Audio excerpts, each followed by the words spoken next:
3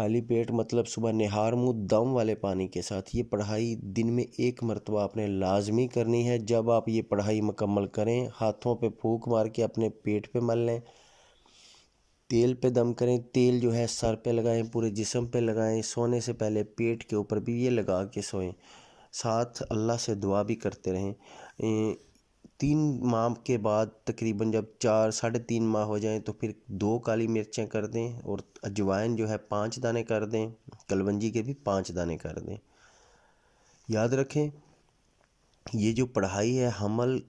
جب اگر اللہ پاک نے آپ کی سن لی، آپ پر رحم کر دیا، کرم کر دیا، تو آپ اس کو بالکل نہیں چھوڑ سکتے جب تک کہ بچہ پیدا نہیں ہو جاتا۔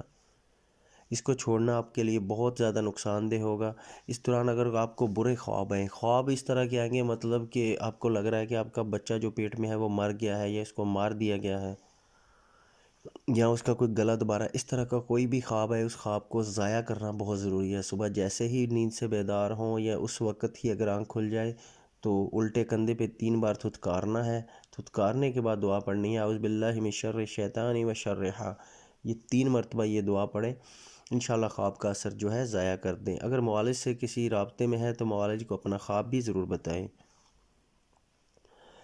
اس کے ساتھ آپ نے ایک کام کرنا ہے، سورۃ بقرہ میاں اور بیوی دونوں ہی پڑھیں گے،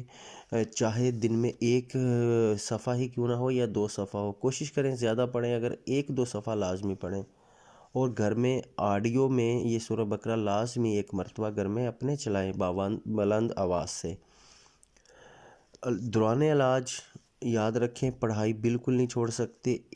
دن میں 1 مرتبہ لازمی کرنی ہے، 2 مرتبہ کر لیں تو یہ تو جس طرح کہا جاتا ہے نا سونے پہ سہاگے اس طرح ہو جائے گا، اگر 2 مرتبہ کر لیں، ورنہ 1 مرتبہ بھی کرنا کافی ہے۔ اس کے ساتھ جو مین چیز ہے وہ نمازوں کی پابندی رکھنی ہے۔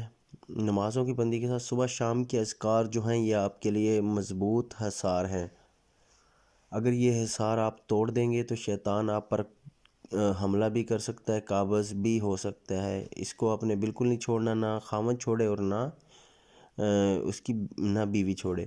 صدقہ جو ہے جو حسب توفیق جو بھی ہو ضروری، صدقہ کہ میں نہیں سمجھ لیں، صدقہ یہ نہیں ہوتا کہ سر کے اوپر سے گھما کر سری ہو، انڈا ہو، کوئی بھی چیز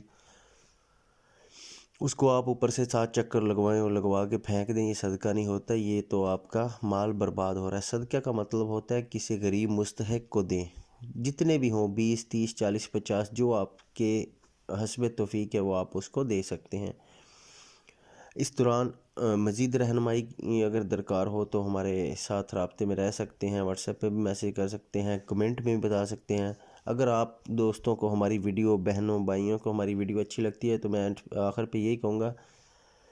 کہ ہم علاج سے کسی کے پیسے، علاج کرنے سے کسی کو بتانے کے کسی سے پیسے نہیں لیتے، لیکن ہم یہ ضرور کہتے ہیں کہ اگر ہماری ویڈیو آپ کو پسند آئے تو، ورنہ نہیں۔ اگر آپ کو پسند آئے تو اس کو لائک، سبسکرائب اور شیئر لازمی کر دیا کریں، دوستوں کے ساتھ بھی شیئر کیا کریں تاکہ کسی بھی اور لوگوں کا بھی بھلا ہو سکے، صدقہ جاریہ سمجھ کے شیئر کیا کریں۔ اللہ پاک آپ سب کا حامی و ناصر ہو۔ اگر جو مریض اس مسئلے میں ہیں، جن کے ساتھ یہ مسئلہ ہے، اللہ پاک ان کو جلد صحت یاب کرے، یہ عمل کریں انشاءاللہ بإذن اللہ، میرے اللہ نے چاہا تو اللہ پاک آپ کو اولاد سے ضرور نوازے گا۔ آخر پہ میں ایک بات کہنا چاہوں گا کہ ہرگز یہ نہ سوچے کہ ہم کسی کو اولاد دے سکتے ہیں یا ہمارے پاس کوئی ایسی طاقت ہے ہم اس کو بچا سکتے ہیں، بالکل ایسا نہیں ہے۔